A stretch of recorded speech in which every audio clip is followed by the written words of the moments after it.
బెంగుళూరులో భారత వైమానిక దళ కమాండర్ బోస్‌పై దాడి జరిగింది. ఇందుకు సంబంధించి కూడా పోలీసులకు ఫిర్యాదు చేసినా పట్టించుకోలేదని చెప్పేసి కూడా బోసు, ఆయన భార్య మధుమిత అయితే ఆరోపించారు.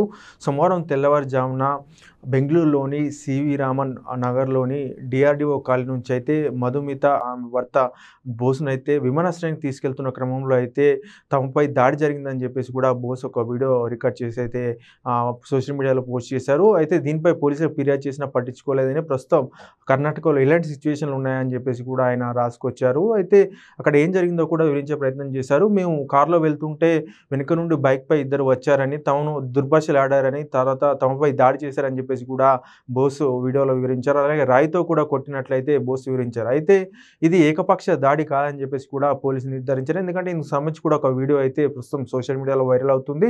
వీరు కార్‌లో వెళ్తుండగా పక్క నుంచి ఒక బైక్ అయితే వెళ్తుంది. అయితే వీళ్ళ కార్ వచ్చేసి కొంచెం వేగంగా వెళ్ళడంతో అయితే బైక్ పర్సన్ మెల్లగా వెళ్ళని చెప్పగానే వీరు కార్ ఆపి అతనితో గొడవకు దిగడం జరిగింది. వెంటనే అతను కూడా వికాస్ అనే అతను కూడా వీరిపై దుర్భాషలాడడం కూడా మొదలుపెట్టాడు. ఈ క్రమంలో అక్కడ ఉన్న వారైతే శాంతింపజేయడానికి అయితే ప్రయత్నం చేశారు. అయినప్పటికీ కూడా ఇరువురు అయితే దుర్భాషలు ఆడుకోవడం అయితే ఆపలేదు. అయినప్పటికీ కూడా బోస్ వెంటనే ఆ వ్యక్తిపై దాడి చేయడానికి ప్రయత్నించగా ఇతను కూడా బోస్‌పై అయితే దాడి చేశారు. అలాగే అక్కడ ఉన్న మిగతా వ్యక్తులు కూడా కారుపై దాడి చేయడం, అలాగే బోస్‌పై దాడి చేయడం కూడా మన వీడియోలో అయితే కనిపిస్తుంది. అయితే ఇది ఏకపక్ష దాడి కాదు.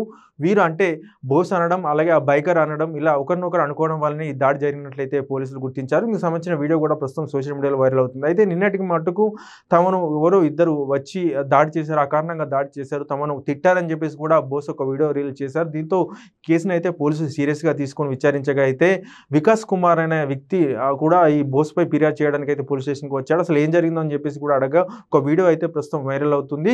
నేను బైక్‌పై వెళ్తుంటే వాళ్ళు ర్యాష్ డ్రైవింగ్‌గా వెళ్తున్నారు. సో మెల్లగా వెళ్ళాలని అనగానే వాళ్ళు కారు దిగి తనతో గొడవకు దిగారని, దీంతో నేను కూడా ఆవేశంలో గొడవకు దిగానని చెప్పేసి కూడా వికాస్ చెప్పినట్లయితే మనకు సమాచారం అవుతుంది. ఈ నేపథ్యంలోనే ఇరువురి మధ్య ఘర్షణ జరగగా అయితే బోసు గాయాలైనట్లయితే మనకు తెలుస్తుంది. మనం చూసుకోవచ్చు, నిన్న వీడియోలో అయితే బోసు మెడపై రక్తం మరకలు, అలాగే ముక్కుపై గాయమైనట్లయితే మనకు కనిపిస్తుంది. అయితే ఈ కేసుకు సంబంధించి కూడా ఇరు వర్గాల మధ్య ఘర్షణ జరిగిందని, కేవలం ఒక పక్క నుంచే ఘర్షణ జరగలేదని చెప్పేసి కూడా పోలీసులు నిర్ధారించారు.